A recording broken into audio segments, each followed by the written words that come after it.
Sambil nunggu temennya ya. Silahkan ini dulu ini ya.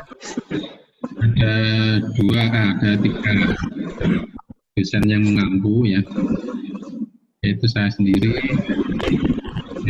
Dr. Jahrosda dia. Dan masalah mata kuliah ini ya, ada tiga dosen yang mengampu ya, yaitu saya sendiri dan juga Dr. Jahrosda Diana, kemudian Dr. Muhammad Latif ya. Nanti kita buat menjadi 14 kali pertemuan dan nanti kita itu nanti 5 kali. Kebetulan dalam kesempatan ini saya mendapatkan amanah menjelaskan ya, untuk menjelaskan kira-kira profil mata kuliah filsafat itu kayak apa, terus metode pengajarannya kayak apa, nanti ya. Walaupun ini sifatnya tidak final, nanti akan ada juga menyempurnakan atau penambahan dari Jahrosda Diana maupun Pak ya. Tapi nanti masing-masing dari dosen itu memberikan namanya, materinya, kemudian masing-masing dosen memberikan evaluasi. Sedangkan untuk langsung saja saya paparkan dulu ya. Untuk evaluasi ya, atau saya ini ada 4 poin ya. Pertama adalah partisipasi dan kehadiran 70%, rangkuman artikel jurnal itu 40%, paper 20%, ujian atau tugas akhir itu 20%. Ini bisa, tapi kalau nanti 3 ya dapat tugas 3 kita bagi, nanti hasilnya nanti akan ketemu. Kira-kira gitu ya. Oke, saya ingin memulai apa yang dimaksud dengan filsafat politik ya. Mata kuliah ini dirancang untuk mengeksplorasi teori-teori yang berkembang dalam filsafat politik kontemporer dan menelaah ilmu isu-isu aktual. Asumsinya adalah bahwa filsafat politik bukanlah spekulasi abstrak yang tidak berpijak pada dunia nyata, melainkan sesuatu yang terkait erat dengan penilaian-penilaian moral dan praktis dalam kehidupan sehari-hari.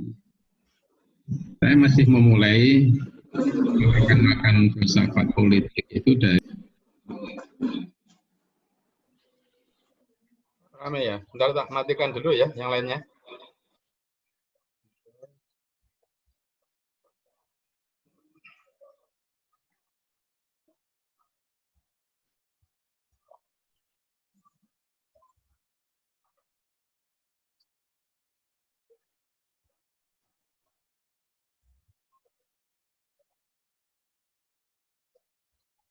ya, modern seperti Rawls ya, Durkheim, Nozick, Walzer, Marx, Hawking dan dengan cara masing-masing telah merubah dan memperbarui berbagai ragam tradisi ideologis yang mereka wakili. Kita akan memusatkan perhatian pada pandangan mereka tentang nilai-nilai yang menyadari kehidupan politik, yang mendasari ya kehidupan politik, visi mereka tentang masyarakat yang baik, good society, dan pertanyaan tentang apa prinsip-prinsip keadilan, principle of justice, dan bagaimana mengembangkan distribusi kekayaan, serta secara adil, serta berbagai konsep penting lain seperti hak, persamaan, kebebasan. Itu kira-kira nanti yang jadi fokus kajian kita. Maka ketika kita bicara soal hak, kita bicara soal persamaan, bisa kita kebebasan, itu bisa kita lihat dari berbagai perspektif ya. Nanti ini yang menarik. Apakah perspektif Barat, apakah perspektif Islam, atau apakah perspektif Indonesia ya.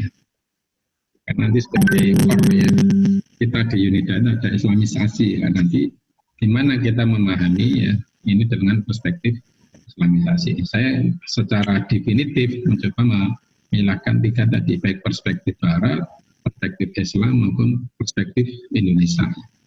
Ini sedikit saya angkat kenapa perspektif Indonesia kita pakai, karena kadang-kadang baik perspektif Barat, Islam maupun Indonesia tidak berbanding lurus ketika kita memahami tentang apa itu namanya persamaan. Kuliah ini terdiri dari dua bagian. Pada bagian pertama akan dilakukan usaha memahami apa filsafat politik. Dalam hubungan ini menelaah atas pengertian objek dan pendekatan filsafat politik akan dilakukan. Bagian kedua akan membicarakan teori-teori filsafat politik yang mencakup utilitarianisme, persamaan liberal, libertarianisme, komunitarisme, ya, marxisme, dan kritik feminisme.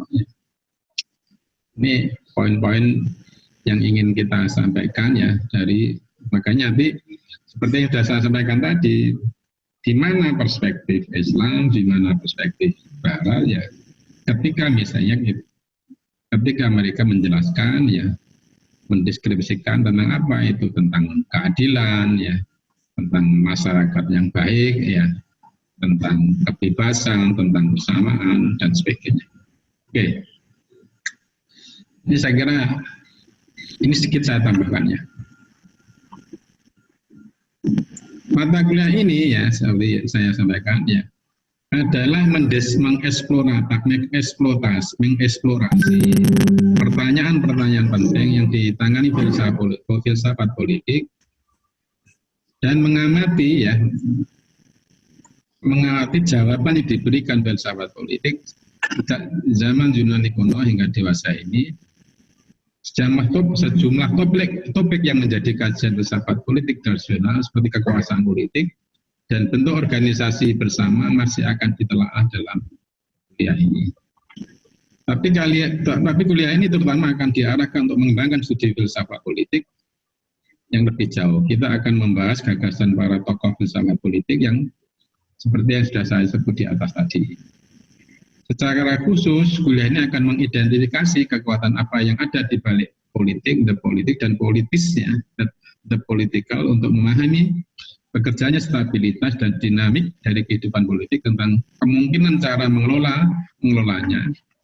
Filsafat politik kita pahami sebagai usaha manusia dalam menata atau mengorganisir kehidupan bersama secara baik dan tepat.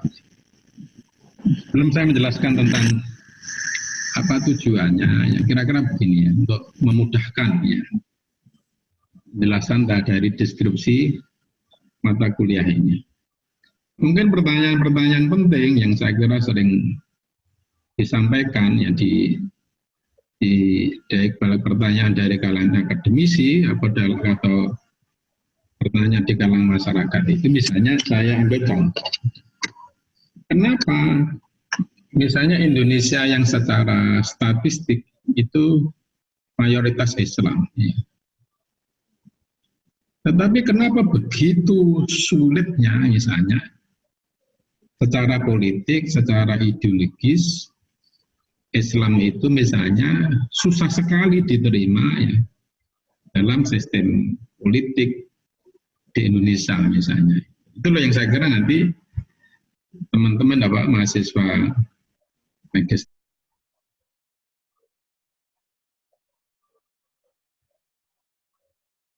Assalamualaikum warahmatullahi wabarakatuh. Waalaikumsalam warahmatullahi wabarakatuh. Ya. Ada pertanyaan dari antum? Halo. Saya kira di ujung kalimat tadi kan gini ya. Kita Islam secara mayoritas ya. Secara statistik itu mayoritas. Tapi ketika kita pahami secara ideologis, dan politis ya, ini yang nanti jadi kajian menarik dari filsafat politik. Kenapa begitu susahnya terakomodir ya, teragregasi dalam sistem politik di Indonesia? Kira-kira jawabannya apa? Belum jawab. Ya, Arifatul. Kira-kira jawabannya apa? Arifatul Solihah. Hah? Halo? Iya, Ustadz. Ya, jawabannya apa kira-kira? Setuju kan? Secara statistik Islam itu mayoritas. Tapi secara ideologis dan politis itu begitu susahnya terintegrasi dalam sistem politik di Indonesia. Apa jawaban antum? Nanti kalau dengarkan saja ngantuk nanti. Halo? Arifatul Solihah? Kok mati lagi ya audionya? Nyalakan lah, terus dijawab. Gimana? Jawabannya apa? Sesuai persepsi antum aja, nggak apa-apa. Ini kan tidak salah atau benar ini. Pretest itu nggak salah atau benar. Apa sih persepsi antum tentang filsafat politik? Apa sih persepsi antum tentang politik sebagai ideologi? Apa sih persepsi antum sebagai politik sebagai apa? Islam sebagai kekuatan politik? Kan itu kata kuncinya. Apa yang bisa antum jawab? Okay. Salah nggak apa-apa, Arifatul Solihah. Ini pretest itu untuk mengukur bahwa nanti saya ngasih obat tuh dosisnya terlalu tinggi atau tidak, jangan terlalu berat itu kan sebagai dasar. Silakan.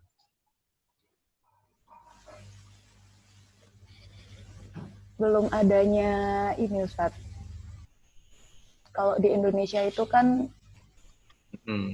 masih susah, Ustadz, kalau misalkan antara mayoritas membawa agama, Ustadz, ke ranah politik. Masih susah untuk ditemukan. Ya, kenapa susah? Ini, Ustadz, masih satu-satunya yang bisa membawa ke sistem politik secara substantif itu kalau saya menyebut PKS ya, itu pun hanya 8%. Masih banyak kubu, Ustadz. Saling berkubu. Kubunya apa? Sisi kubu apa? Dari Islam sendiri aja masih fanatik kubu, Ustadz. Antara misalkan ada PKS, terus ada Muhammadiyah, Ustadz. Terus FPI, gitu, Ustaz. Oke. Ayo yang Kartika. Kartika apa jawabannya? Ini nggak ada mic-nya toh, biar nggak lari jalan-jalan. Sama audionya dinyalakan.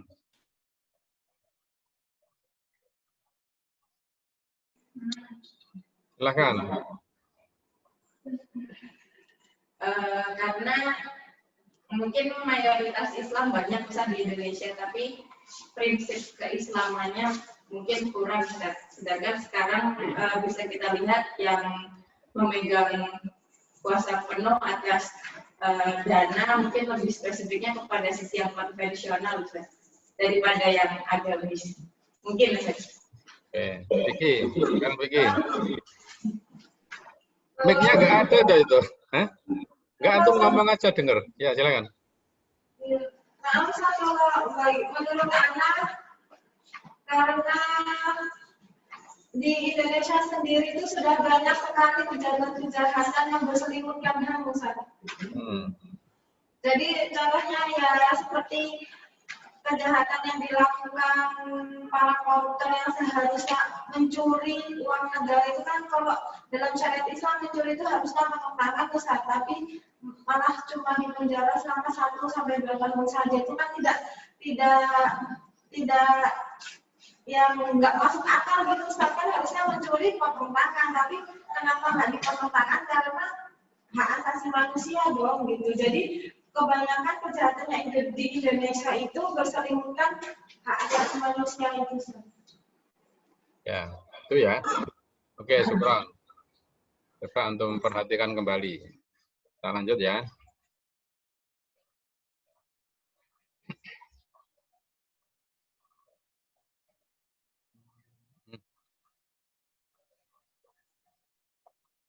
Oke.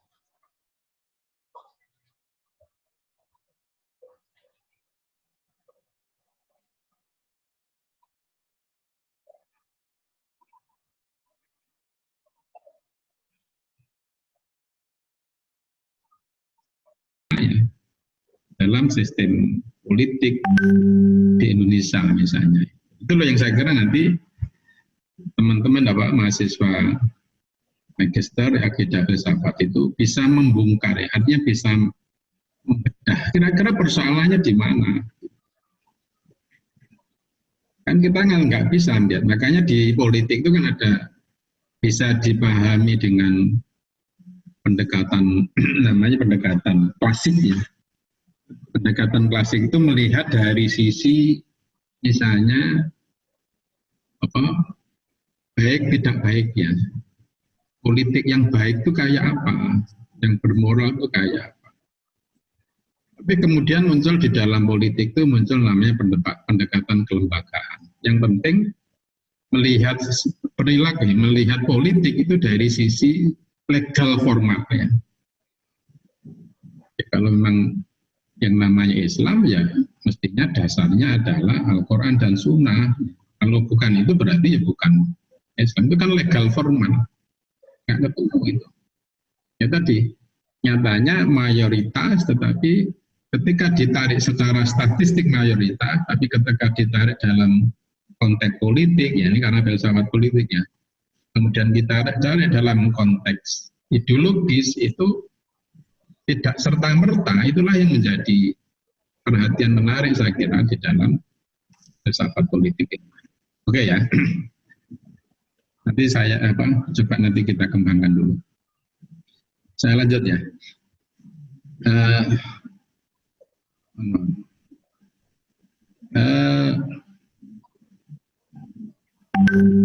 Apa yang sekarang menjadi tujuannya dari mata kuliah ini? Setelah mengerjakan mata kuliah ini, mahasiswa diharapkan pertama menangkap esensi dari pertanyaan, problem, filsafat politik, dan dapat mengartikulasikan perbedaan atau persamaan isu-isu filsafat politik dari ilmu politik dan ilmu sosial atau ilmu kemanusiaan yang lain. Menangkap esensi dari pertanyaan atau problem filsafat politik dan dapat mengartikulasikan perbedaan atau persamaan isu filsafat politik dari ilmu politik dan ilmu sosial atau ilmu kemanusiaan yang lain. Ya. Saya ambil contoh aja. Makanya tadi mayoritas itu Islam. Tapi ketika telah terbagi itu ada yang memang kalau kita nanti kita paparkan, misalnya ada orang yang Islam tetapi hanya justru sama sekali tidak menggunakan Islam sebagai identitas politiknya. Mohon maaf saja, misalnya kita ambil contoh dalam konteks Indonesia itu, misalnya kayak PDI ya, karena ini filsafat politik kan, saya harus menyebut PDI ya, Golkar, kayak Gerindra, itu kan jelas-jelas yang tidak menjadikan agama sebagai sebuah identitas politik, tapi itu mayoritas. Oke. Kemudian yang kita tangkap pada level yang kedua, ada sebagian misalnya tetap menerima Islam, tetapi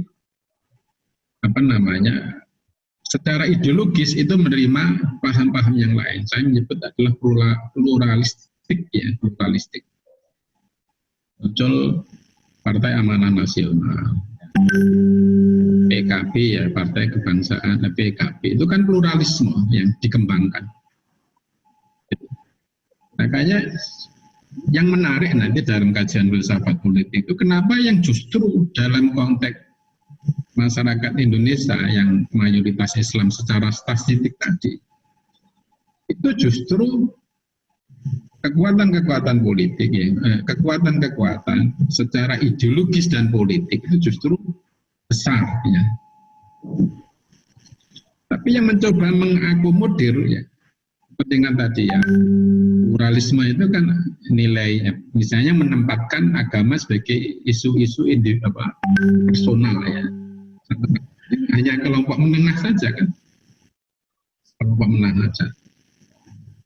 Atau yang kedua, kalau kita tarik lagi ke level berikutnya, ada juga yang menerima Islam sebagai sebuah identitas. Saya P3 ya. Kemudian kedua adalah misalnya PBB yang menempatkan Islam sebagai dasar partai politik.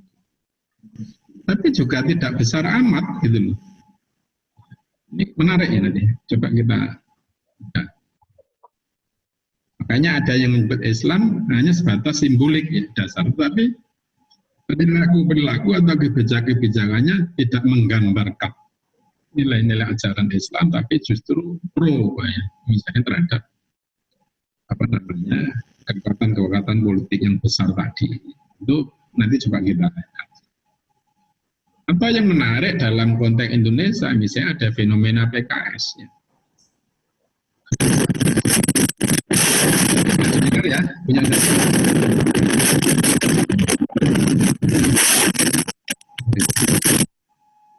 Oke, saya lanjut ya.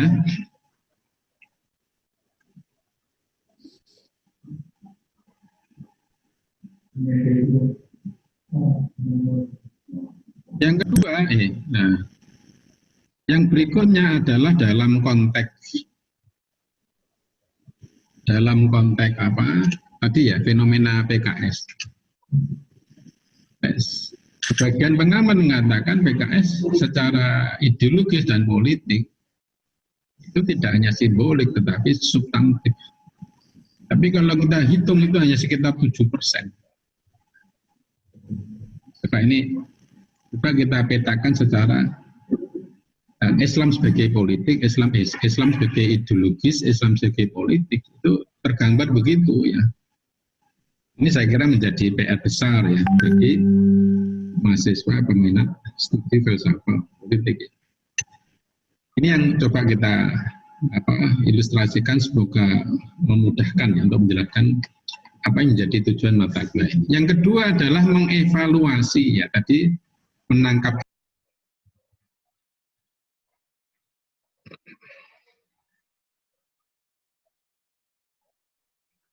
Sedikit saya jelaskan ya. Tepatnya begini ya, kalau datanya ya itu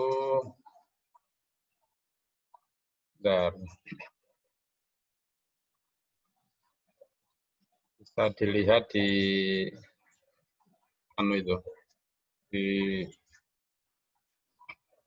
untuk melihat ya, ini PDIP sambil ditulis berapa persennya. PDIP itu 19%, itu partai pemenang ya. Gerindra ini kita nanti tidak melihat dari sisi persentasenya, tapi akan kita analisis ya. Sisi filsafat politiknya, sisi ideologis sama dari sisi politik. Gerindra itu 12%, itu sudah berapa ini? 19 sama 12 itu sudah 31 ya. Golkar 12, 13, itu berarti sudah 40 berapa? Halo? 19 tambah 12, hitung dulu ya. biar jelas ya. 19 ditambah 12 ditambah lagi Golkar itu 12, kemudian Nasdem itu 9%, ditambah Demokrat 7%, Demokrat 7%, ya ini PAN kita ini kan Perindo. Perindo sama Berkarya itu 4%. Ini kalau saya sebut itu ada sekitar 63%. Ya. Ini maknanya apa ya? Yaitu apa bisa kita mengatakan orang PDI, orang Gerindra, orang Demokrat itu bukan orang Islam? Arifah. Ini Arifah Yasmin ya baru. Arifatus Solihah. Nah, Ustaz. Apa bisa kita menyebut orang-orang PDI, orang Golkar, orang Golkar, orang Demokrat itu bukan orang Islam? Kalau dari segi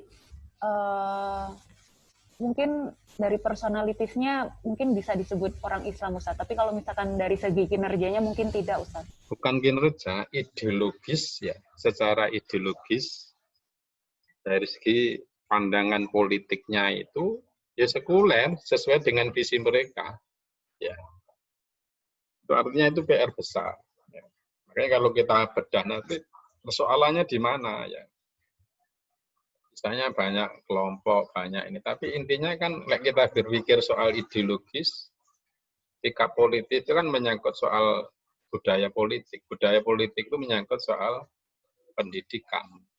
Pendidikan itu juga ada kaitannya dengan sejauh mana pemahaman umat Islam terhadap ajarannya. Berarti kalau dari sisi ini sebenarnya lemah sekali gitu loh pemahaman umat Islam itu. Yang memahami ajaran Islam itu kalau saya yang saya identifikasikan sebagai partai-partai nasionalis itu anggap aja partai yang memang tidak paham terhadap ajaran Islam itu 63%. Oke ya.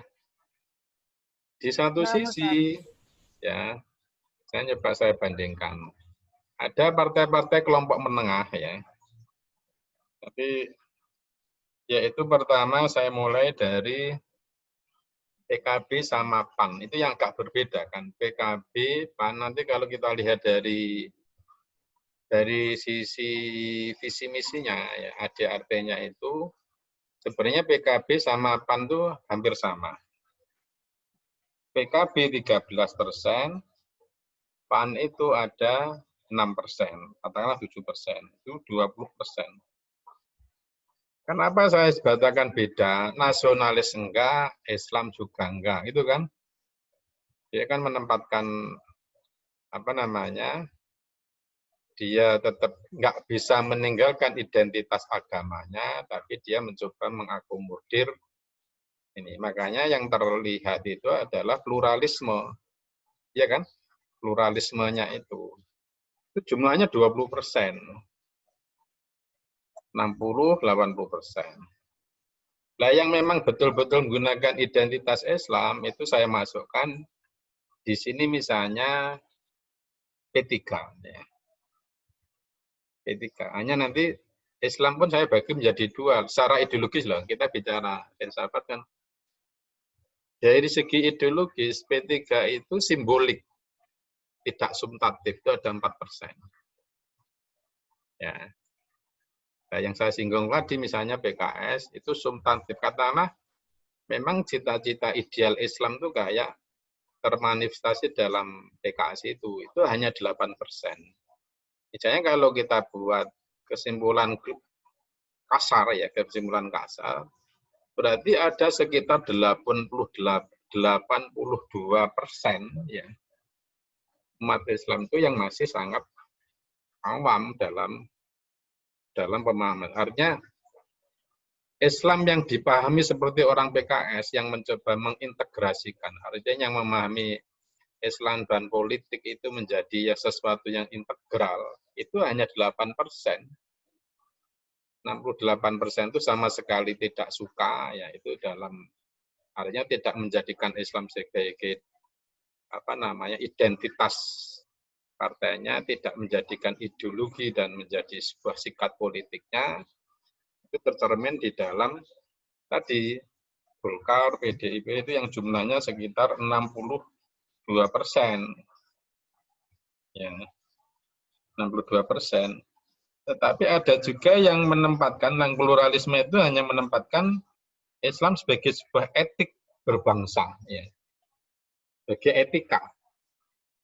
Itu di PKB sama PAN tadi itu 20%, itu lumayan besar digabung.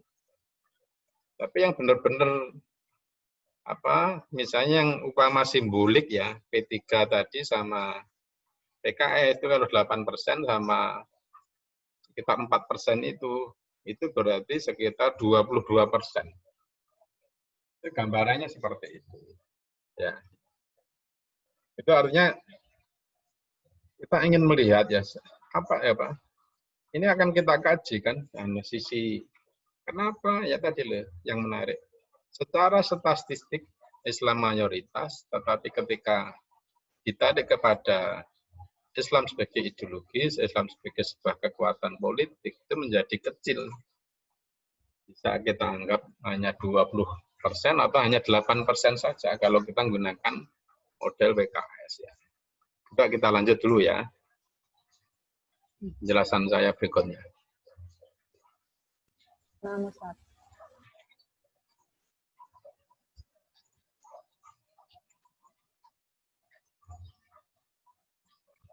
Sama-sama partai Islam, apa sih bedanya mahasiswa peminat studi filsafat politik? Ini yang coba kita ilustrasikan, semoga memudahkan ya, untuk menjelaskan apa yang menjadi tujuan mata kuliah ini. Yang kedua adalah mengevaluasi ya, tadi menangkap esensinya dari pertanyaan atau problem filsafat politik dan dapat mengartikulasikan perbedaan tadi loh. Sama-sama partai Islam, apa sih bedanya antara PBB dengan PKS, dengan PKB, dengan PAN? Kenapa? Apa kita bisa mengklaim bahwa orang-orang PDI atau orang-orang Golkar itu bukan Islam? Dia Islam, tapi tidak menjadikan Islam itu sebagai menjadi ekspresi ideologi atau sebagai ekspresi politiknya. Itu kan saya melihatnya dari sisi ideologisnya itu. Oke. Yang kedua adalah mengevaluasi sejumlah jawaban filosofi politik atas pertanyaan-pertanyaan tentang hakikat kekuasaan politik.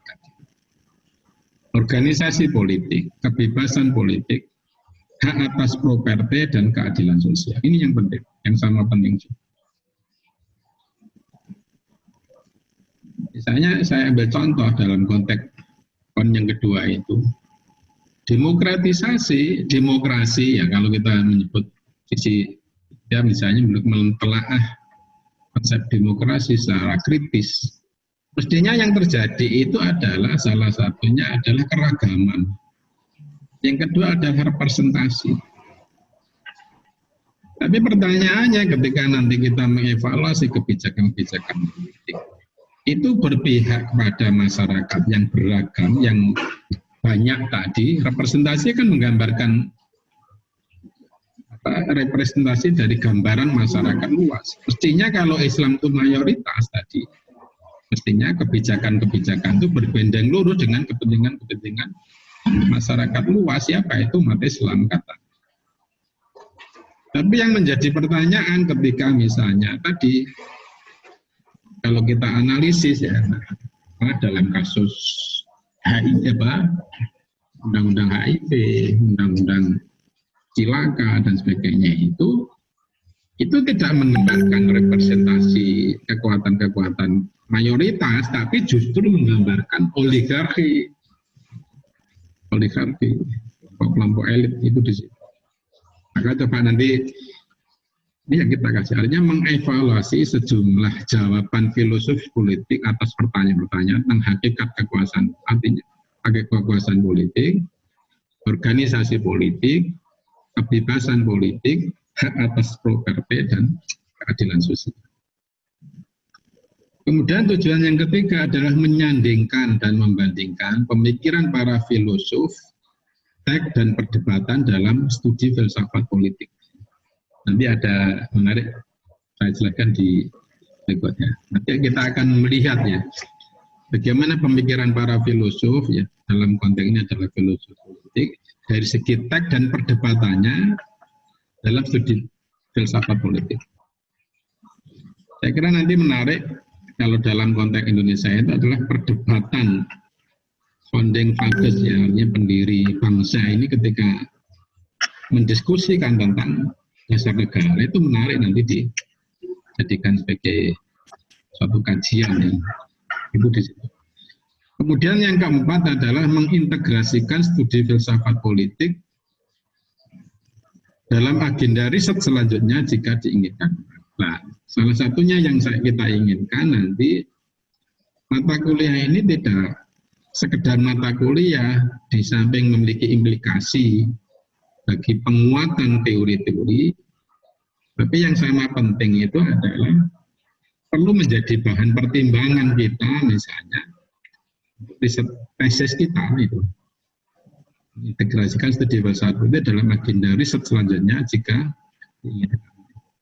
selama ini kan tentang tasawuf, ya tentang apa itu sudah bagus ya, tentang apa Said Naqwi al-Atas ya bagus.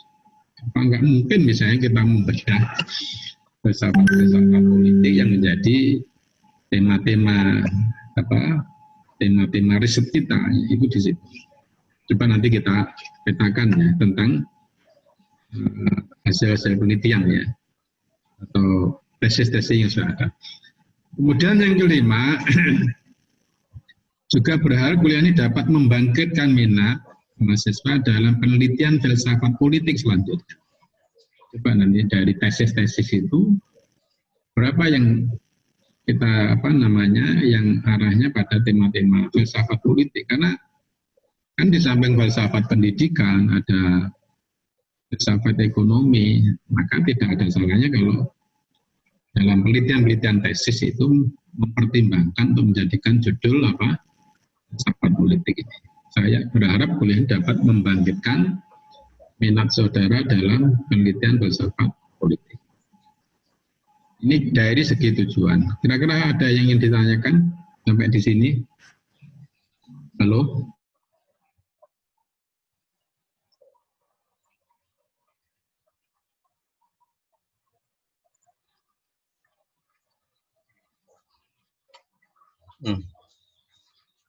Silakan, ada yang ditanyakan? Halo? Vicky. Terus apa tadi? Yang muncul tadi siapa? Yang Arifatul Solika, Vicky. Yang baru siapa? Alifah Yasmin, Ustaz. Alifah Yasmin. Alifah Yasmin. Alifah Yasmin, kampusnya mana ini?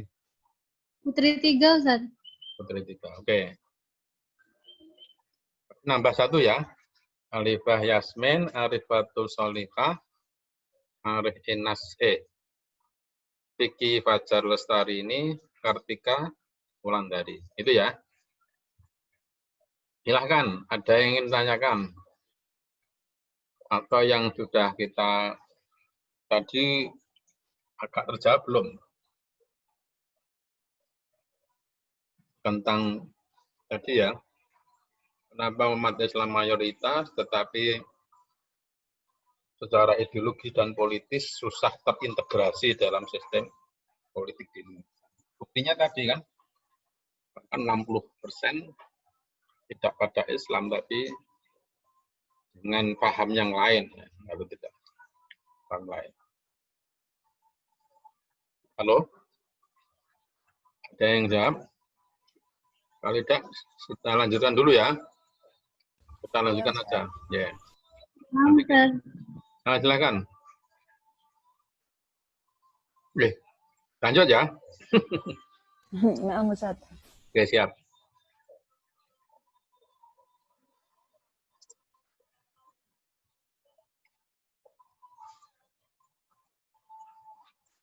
Ini saya pakai yang dari kemarin tuh, tapi enggak. Videonya diaktifkan biar saya tahu. Nah, Amir Hidayat.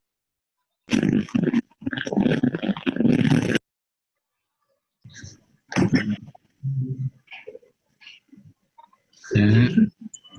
Setelah tujuan kuliah, yaitu persyaratannya. Benar ya? Kehadiran dan partisipasi. Kehadiran atau kuliah ini dilakukan setiap minggu selama 1 jam 40 menit ya. Atau nanti menyesuaikan. Kehadiran dan partisipasi mahasiswa akan menentukan keberhasilan kuliah ini. Mahasiswa diharapkan hadir dan berpartisipasi aktif selama perkuliahan. Jika tidak dapat menghadiri kuliah, ada izin ke dosen. Sebelumnya mahasiswa tidak hadir kuliah jika 3 kali berturut-turut hingga dianggap tidak pernah mengikuti kuliah ini. Nah ini nggak tahu ya, nanti kita sesuaikan ya. Mahasiswa yang tidak hadir kuliah 3 kali secara berturut-turut dianggap tidak pernah mengikuti kuliah ini. Ini kita diskusikan ya. Ini kan pertama itu kan kontrak ya. Itu kan bisa melakukan nego. Kedua, memimpin diskusi kelas.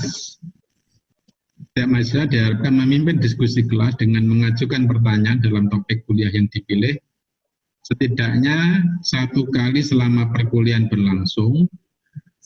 Mahasiswa disarankan membuat pertanyaan 3-5 pertanyaan berdasarkan bahan bacaan yang sedang dibahas dalam sesi perkuliahan yang ditentukan oleh mahasiswa sendiri. Pertanyaan ditulis rapi atau diketik dan diberi nama lengkap, dapat dibagikan kepada peserta kuliah sebelum kegiatan diskusi berlangsung setiap minggu. Nanti saya kirim ya. Bisa. Untuk screenshot juga bisa kan? Memimpin setiap mahasiswa diharapkan memimpin diskusi kelas dengan mengajukan pertanyaan dalam topik kuliah yang dipilih setidaknya 1 kali selama perkuliahan berlangsung. Mahasiswa disarankan membuat pertanyaan 3-5 pertanyaan berdasarkan bahan bacaan yang sedang dibahas dalam sesi perkuliahan yang ditentukan oleh mahasiswa sendiri. Pertanyaan ditulis rapi atau diketik atau diberi nama dapat dibagikan kepada peserta kuliah sebelum kegiatan diskusi berlangsung setiap minggu. Pelan-pelan ya, bisa untuk foto itu. Atau nanti saya kirim. Mungkin nggak kita buat grup kelas ini? Atau sudah punya grupnya? Sudah ada. Nah, boleh saya dimasukkan untuk khusus mata kuliah filsafat politik. Nanti biar sampai juga. Oke ya. Ya. Kemudian yang ketiga, 1 AB ya, berarti yang kedua. Setiap mahasiswa diharapkan menyerahkan 4 buah rangkuman dari artikel, teks atau jurnal yang berhubungan dengan topik atau tokoh yang dibahas dalam kuliah kepada dosen. Berarti kan asumsinya memang sudah mulai dituntut aktif ya untuk membaca, merangkum dari artikel jurnal ya terkait dengan topik atau tokoh yang dibahas dalam kuliah. Mahasiswa dengan demikian diharapkan dapat memperluas bacaan dengan mencari bahan-bahan bacaan sendiri yang tidak dibahas dalam kelas tetapi relevan dengan topik perkuliahan. Ini ingin saya sampaikan. Makanya di sini kalau di S3 itu kan keberanian untuk berteori. Kalau S2 itu menurut saya itu adalah bagaimana kemampuan untuk mengembangkannya dari apa yang disampaikan oleh dosen. Kalau S1 itu kan kemampuan memahami apa yang disampaikan oleh dosen. Misalnya kalau dikasih bacaan 4 buku, ya 4 buku. Dan dikuasai itu S1. Tapi kalau S2 itu, maksudnya kalau dikasih 1 buku, itu bisa mengembangkan 4-10 buku. Itu namanya pengkayaan. Seperti ya maksudnya yang ini. Rangkuman terdiri dari 1-5 halaman diketik, ini bisa diatur ya, dan disertakan kopi bahan bacaan yang dirangkum. Setiap rangkuman setidaknya berisi judul lengkap artikel, nama pengarang, argumen utama, pendekatan yang dipergunakan, poin-poin atau ide pokok, kontribusi pengarang, dan studi filsafat politik. Kontribusi pengarang pada studi filsafat politik. Ini kan 4 jurnal ya. Jurnal internasional ya yang kita minta. Itu yang kedua. Yang ketiga, paper, mahasiswa akan diminta menulis paper 10-12 halaman. Ini aturannya nanti bisa dianukan. Paper hendaknya membahas isu atau problem dalam filsafat politik yang menarik perhatian mahasiswa dan mengandung analisis atas isu atau problem yang dihadapi dengan mengintegrasikan bahan kuliah yang relevan atau penelitian secara mandiri. Paper merupakan tulisan asli untuk tulisan kuliah. Paper akan diawalasi berdasarkan kriteria sebagai berikut. Ada 4. Kejelasan dan kesesuaian relevan dari pertanyaan dan argumentasi. Yang kedua, relevansi, signifikansi, dan kedalaman diskusi. Yang ketiga, bukti keterampilan analisis. Yang keempat, organisasi, koherensi, dan keseluruhan paparan presentasi. Ini 4 poin ya, kaitannya dengan paper. Sedangkan ujian akhir, ya, kalau kalimatnya nih, ujian akhir dilakukan sesuai dengan jadwal ujian resmi. Ujian akhir mencakup pilihan ganda, identifikasi konsep, esai singkat. Hanya dipelajari untuk ujian akhir akan ditentukan kemudian dalam ruang kelas. Tapi gini, saya wacananya tidak begini ya. Wacananya adalah antum buat sebuah artikel kaitannya dengan filsafat politik, itu dipublikasikan di jurnal ilmiah. Semakin tinggi sintanya, ya kan Sinta itu kan jurnal ilmiah yang bereputasi nasional itu kan ada Sinta 1, Sinta 2, Sinta 3, sampai Sinta 6. Ya. Semakin tinggi Sintanya itu nilainya semakin baik. Gitu. Nanti kalau kita lihat kan ujian akhir itu juga 20% ya, rangkuman jurnal 40%. Nanti coba kita diskusikan. Kira-kira itu ya gambaran kuliah kita untuk filsafat politik ini. Ini soal etika dosen ya, etika dosen dan perkuliahan. Ya. Nah, ini ya, yang paling enggak ada 4 hal ya dalam perkuliahan kita. Mungkin ada yang ditanyakan, silahkan. Monggo. Oke. Kalian ya. Kemudian yang berikutnya adalah kaitannya dengan ini sebenarnya kode etik ya, mengingat kuliah ini melibatkan beragam perspektif teoritis, kita akan mendengarkan banyak sekali pandangan yang berbeda sepanjang perkuliahan. Tapi ini saya kira untuk teman-teman Yunda sudah nggak ada masalah. Saya mengharapkan seluruh peserta kuliah berperilaku profesional dalam semua kegiatan kelas, artinya akan mempertahankan suasana diskusi kelas yang terbuka sehingga setiap mahasiswa merasa bebas dan nyaman dalam menyatakan terbuka, sehingga setiap mahasiswa merasa bebas dan nyaman dalam menyatakan atau mengungkapkan pendapatnya dan dalam baca pandangan-pandangan ideologi yang berbeda. Ideologi yang berbeda ini. Ini kan kayak orang luar. Meskipun demikian, penyerangan terhadap pribadi, pernyataan merendahkan atau menghina karena ras, gender, etnis, agama tidak akan ditolerir dalam forum ini. Ini keadaban, civility. Kemudian academic integrity, menghindari plagiarisme dan penipuan. Ini yang penting. Pendidikan tinggi termasuk kita akan menganggap ketidakjujuran akademik sebagai pelanggaran yang serius sebagai anggota masyarakat akademik. Kita semua diminta dapat menjaga integritas akademik. Ketidakjujuran akademik yang mencakup mencakup, tetapi tak hanya terbatas pada plagiarisme, penipuan, pemalsuan, fabrication, penyalahgunaan tanda tangan dosen, pencurian soal ujian, yang menyalin soal ujian dari mahasiswa lain, penyalahgunaan alat elektronik seperti HP dalam ujian, masih pakai ini ya, mengakses internet selama ujian tertutup, atau menyontek, ini kan konteks yang reguler itu, adalah pelanggaran akademik yang sangat serius.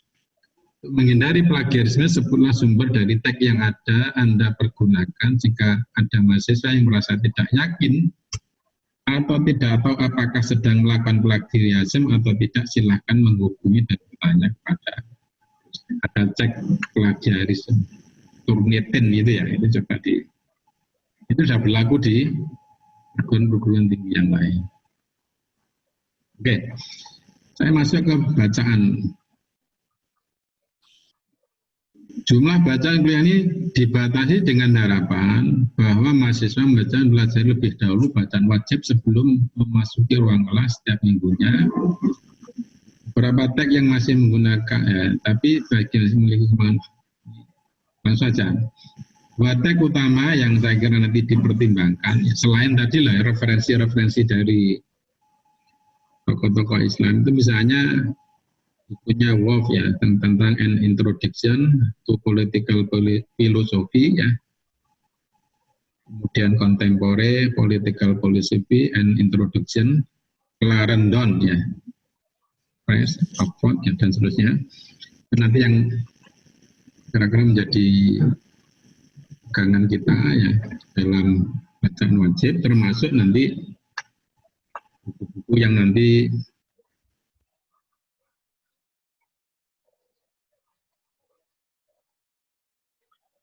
karena itu ya, jadi singkatnya ini ya saya sampaikan untuk yang kita ya. Nanti kan saya bertiga kan sama Ustazah Rosda, Ustaz Latif ya, masing-masing 5 ya, 5 kali pertemuan. Ini kelihatan ya? Halo? Ya. Kelihatan, Ustaz. Ini pertemuan saya. Ini jadwal ini maksud saya ya. Nanti mungkin Ustaz Latif sama Ustazah Rosda biar tidak overlapping ya. Tadi sudah coba kita koordinasikan ya. Makanya pertemuan ini tidak saya kasih tanggal. Pokoknya nanti pertemuan saya menyangkut soal ini. Deskripsi, latar belakang, tujuan pokok-pokok pembahasan, referensi dan kesepakatan. Makanya tadi ada beberapa yang nanti perlu kita sempurnakan lagi ya kesepakatan. Misalnya kan tadi ada ujian, tapi kita sedang mempertimbangkan yaitu artikel yang dipublikasikan di jurnal ilmiah, Sinta 1 sampai 6.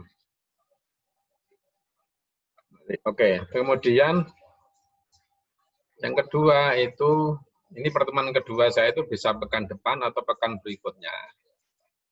Yaitu saya akan membahas tentang teologi politik Islam dan konsep-konsep politik Islam, baik dalam pandangan ulama, ilmuwan maupun aktivis, serta konsep-konsep politik baik dalam pendekatan klasik, kelembagaan, kekuasaan, fungsionalisme, konflik, serta asumsi-asumsi politik. Makanya nanti begini, saya minta antum mencari artikel jurnal yang terkait dengan materi ini ya, tentang teologi politik Islam sama tentang konsep-konsep politik Islam sama tentang konsep-konsep politik tadi, terutama yang klasik konvensional, baik sisi klasik, lembaga. Maka saran saya minimal 3, jangan 1. Kalau 1 nanti antum kan hanya 1 sumber, itu bukan tradisi keilmuan yang baik. 3 itu untuk membandingkan gitu. Syukur yang kontras, terus ada ada 3 artikel tuh yang satu, ketika misalnya bicara satu hal itu kontras, tapi yang ketiga itu agak moderat ya, akomodir pandangan yang pertama maupun yang kedua. Makanya saran saya 3 artikel lah setiap tema itu. Gitu ya. Itu pertemuan yang kedua. Yang ketiga, diskusi tentang kebaikan bersama. Tadi ada keadilan, ada kebebasan. Dan nanti lebih agak bicara tentang kebaikan bersama. Baik dalam pandangan filosof terdahulu seperti Socrates, Thomas Hobbes, John Locke, Rousseau, Karl Marx, masuk dalam konteks Pancasila dan simpati. Itu sama nanti. Tentu nanti kita minta untuk merangkum artikel jurnal minimal 3. Nanti dipilih aja apakah untuk bahas Thomas Hobbes atau kita tentukan Socrates atau apa. Gitu ya. Baru pertemuan yang keempat itu tentang ideologi-ideologi dunia, ya, termasuk Islam tadi saya tempatkan yang pertama. Di pertemuan yang kedua nanti saya bicara tentang otomatis bicara tentang ideologi Islam. Jadi perbandingan kita ini penting ya, karena nanti termasuk lahirnya Pancasila itu juga tidak terlepas dari tarik-menarik kekuatan-kekuatan ideologi ini. Maka kita harus memahami ya, liberalisme, konservatisme, sosialisme, komunisme, fasisme, itu kan cukup kuat itu pengaruhnya dalam tarik-menarik perdebatan ideologis ya ketika nyusun Pancasila itu kan nggak lepas dari paham-paham ini. Sama nanti konteksnya begitu, untuk memperkaya itu dalam minimal 3 artikel jurnal yang bicara tentang paham-paham ini. Baru yang terakhir antum ini bisa salah satu aja ya kan, paper itu yang dipublikasikan di jurnal ilmiah. Makanya aturan mainnya itu sesuai dengan jurnal ilmiah yang antum tuju. Hanya jurnal ilmiah itu kan ada yang berreputasi, ada yang tidak. Maka nanti antum cek di sintanya itu apa. Saya ambil contoh ya. Saya ambil contoh, misalnya jurnal-jurnal yang ada sintanya ya. Saya ambil contoh ini. Saya kemarin semua di mimbar ya, mimbar Unisba. Kenal mimbar Unisba.